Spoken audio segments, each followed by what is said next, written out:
Growing up, had unbelievable parents that worked extremely hard. Great morals, great values, but didn't know who the Lord was and what he came to do. I've always been extremely competitive and then started seeing the results of like when you're really good at something, then people like you. Things seem easier, things seem better.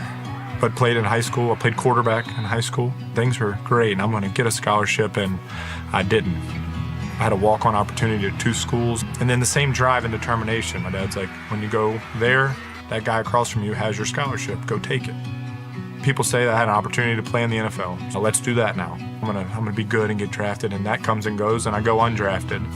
And then the same thing, like on the front of the Jacksonville paper, like long shots to make the roster, and like there's me and 2 other guys. Made the Jags, and about halfway through that year, I had more money than I thought I'd ever need. Thought everything was good. I got a new truck, engaged to my wife, and thought I had it all. My roommate, Tyler Shatley, was like, hey, on Sundays, I go to church and then we'll go to Maple Street. And I was like, cool, I'll do that, no problem. Ended up coming to 1122 one weekend, and then from then on out, I just kept going with him. Joby preached a sermon. You ever climbed all the way up the ladder and it's up against the wrong wall?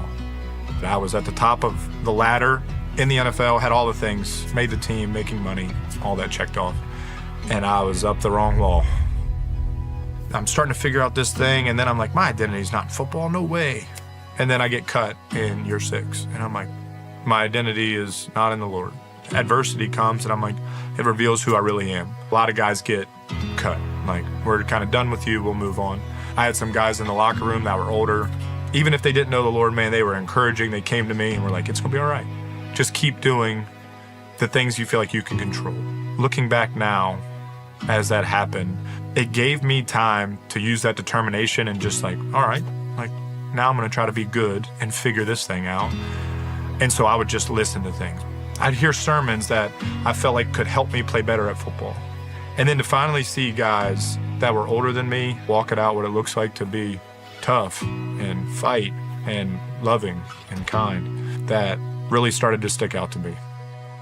It went from figuring out who the Lord was, where he kind of fits into my life, to the Lord taking over every part of my life. A week later, I go to Tampa Bay and ended up playing there for 4 years. And along the way there, hard times and also high times. I mean, 2020, we win the Super Bowl. And what can I do?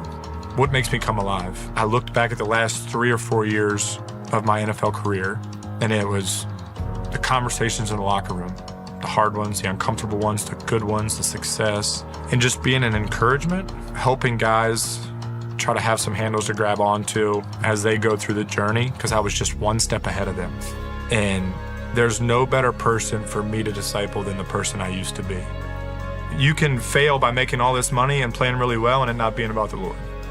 God can use sports and God can use my story to plant seeds with them and to show them what it looks like to go after your goals, to be, quote, successful on the field and on the court, and to do it out of obedience to the Lord, do it out of a relationship with the Lord.